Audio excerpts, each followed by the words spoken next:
Selamat malam, pemirsa Tuan Jenggot.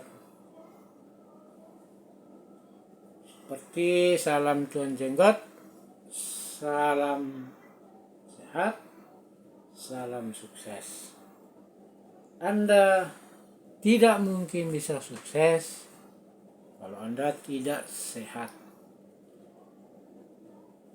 Karena dengan Anda sehat, Anda bisa hidup. Anda bisa menikmati kehidupan dengan baik, dengan berkualitas. Oleh karena itu, jagalah kesehatan Anda.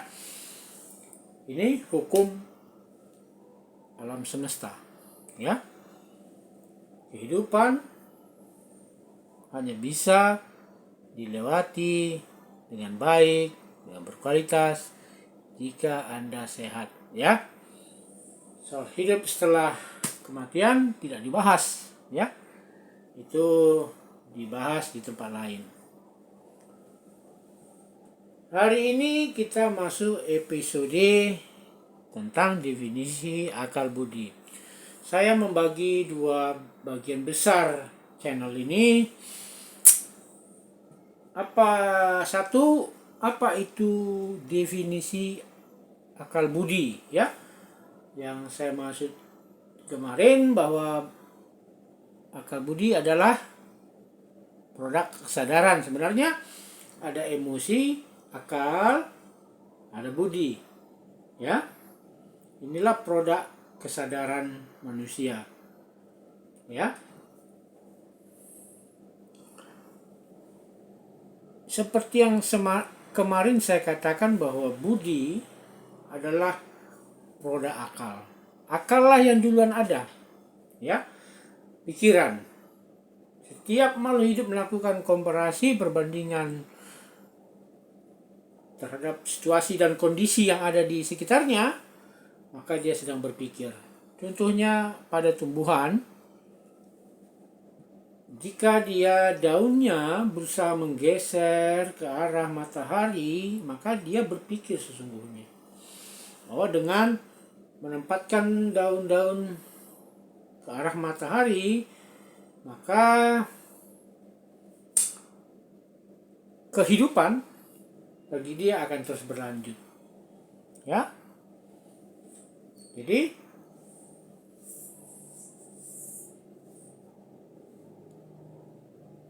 budi adalah produk dari akal. Awalnya ada akal, pikiran, kemudian melahirkan budi. Bagaimana ini terjadi? Ya. Oke, tadi kita sempat kembali soal channel ini dibagi dua bagian besar, ya. Mungkin nanti ada bagian besar. Definisi akal budi satu, yang kemudian studi kasus, ya. Studi kasus bagaimana akal budi, ya, bisa memecahkan berbagai solusi yang Anda hadapi. Termasuk saya juga selama ini mencoba mengambil setiap keputusan tindakan saya berdasar akal budi, ya. Tentu di dalamnya emosi, akal, dan budi, ya. Tapi kita singkat saja akal dan budi. Bagaimana budi itu lahir? Budi budaya itu lahir. Aturan, nilai, produk teknologi itu budi, ya. Saya kasih contoh sederhana, ya. Bayangkan Anda hidup di tengah hutan, ya. Ini kebetulan Anda pergi ke tengah hutan, ya, bersama anak istri, ya. Atau mungkin Anda terdampar lah katakannya di tengah pulau yang ada hutan, ya, ada kehidupan di sana. Apa yang terjadi? Apa yang Anda akan lakukan di sana? Ya. Pada situasi yang demikian, nilai-nilai budi itu tidak akan begitu kompleks. Begitu kompleks ya. Tidak begitu kompleks karena Anda hidup bersama keluarga Anda. Anda tidak membutuhkan nilai-nilai yang begitu mengatur hidup Anda ya. Anda bebas mencari makanan kesana kemari. Anda bebas ya menebang pohon untuk kebutuhan Anda, tidak ada yang akan melarang. Ya. Anda akan membuat aturan untuk keluarga Anda sendiri, misalnya nilai budi yang Anda munculkan itu anak-anak tidak boleh pergi terlalu jauh dari rumah ya. Anda juga mengatakan kepada keluarga Anda untuk berhati-hati kalau keluar di malam hari ya. Seperti itulah budi yang nilai-nilai budi yang Anda munculkan ya. Nah, tetapi setelah berikutnya ada manusia yang datang atau keluarga yang datang ke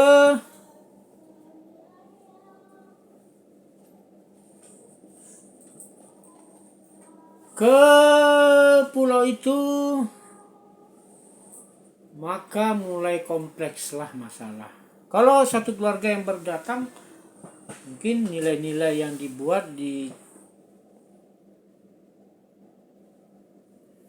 diciptakan dari akal tidak begitu banyak ya. Tapi begitu orang-orang datang masuk lebih ramai, maka nilai-nilai budi akan semakin kompleks. Akan dibuat hukum, aturan ya. Bahkan mungkin kepercayaan spiritual ya. Nah, jadi sebelum Anda datang ke sana ya, tidak ada budaya di pulau itu. Tidak ada budi. Hewan-hewan akan hidup sesuai kebiasaannya saja. Mereka tidak akan menciptakan kebudayaan. Ya. Begitu manusia datanglah, maka lahirlah budi atau budaya itu ya. Nah, jadi ketika pulau itu semakin ramai, semakin penuh, sistem nilai akan semakin banyak.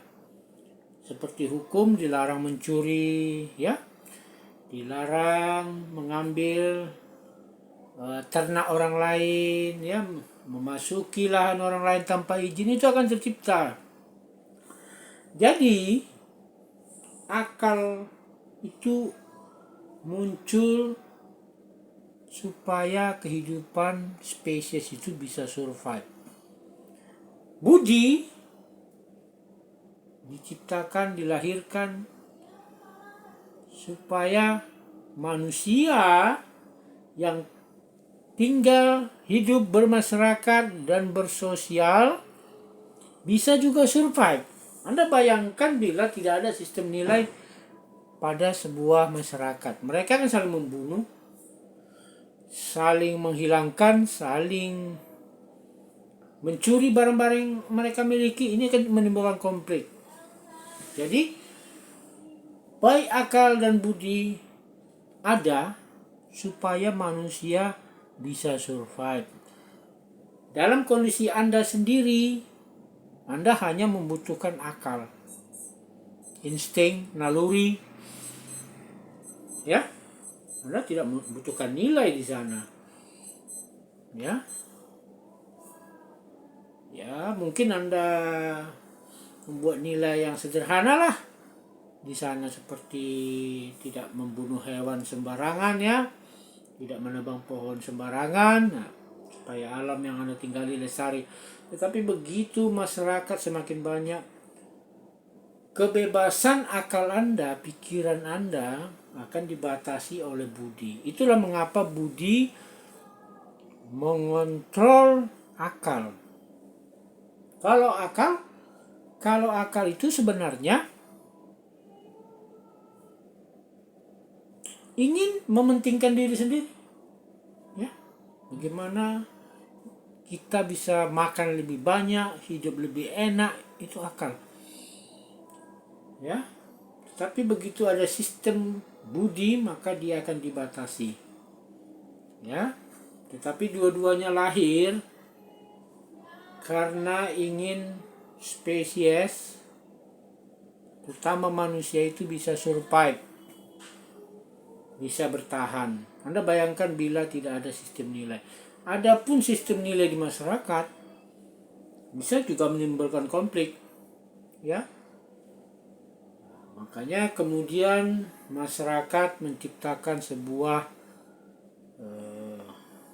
kesatuan komunal, ya, bisa suku, kemudian meningkat ke desa, desa lebih luas menjadi sebuah kerajaan atau negara dengan sistem nilai yang terus berkembang. Ya, jadi budi itu tidak stagnan. Dia akan terus berubah sesuai tantangan zaman. Peradaban akan terus berubah, ya. Untuk saat ini saya pikir sudah cukup kita menjelaskan, saya menjelaskan bagaimana budi itu lahir dari akal manusia, ya. Mungkin ini belum sempurna, tentu saya mengharapkan masukan dari rekan-rekan, ya. Kita berdiskusi. Ini channel diskusi, ya. Saya tidak ingin mencoba mendominasi pikiran teman-teman, tetapi diskusi yang akademik, ya, ilmiah, ya. Saya tidak akan melayani diskusi-diskusi yang bersifat kepercayaan, basisnya itu keyakinan, kepercayaan. Boleh kita bahas ke sana, tetapi dasarnya ilmiah, akademik, bukan keimanan, ya. Kalau keimanan kita akan susah ketemunya, akan susah sharing, yang ada konflik, ya. Karena keimanan itu sebuah keyakinan yang diterima, ya, tanpa Anda perlu membuktikannya, ya. Nah, di channel ini kita berdiskusi secara ilmiah, ya, menggunakan data-data sejarah, arkeologi, data-data saintifik, ya. Nah, demikian saya akhiri dengan salam Pak Tuan Jenggot. Salam sehat, salam sukses. Anda tidak mungkin bisa sukses kalau Anda tidak sehat. Oleh karena itu, mulai sekarang jaga kesehatan Anda, ya. Jangan tidur terlalu malam, kurangi merokok, ya. Makanan berlemak juga Anda kurangi, ya. Makan makanan yang sehat, ya. Kalau bisa Anda tanam sendiri, ya, supaya kandungan pestisidanya tidak tinggi. Atau Anda tidak perlu semprot tanaman saudara. Ada tanah sedikit Anda tanam, ya, supaya seimbang, ya. Kita tidak mungkin menghindari pestisida, tetapi kalau bisa kita kurangi lebih baik, ya. Demikianlah. Selamat malam.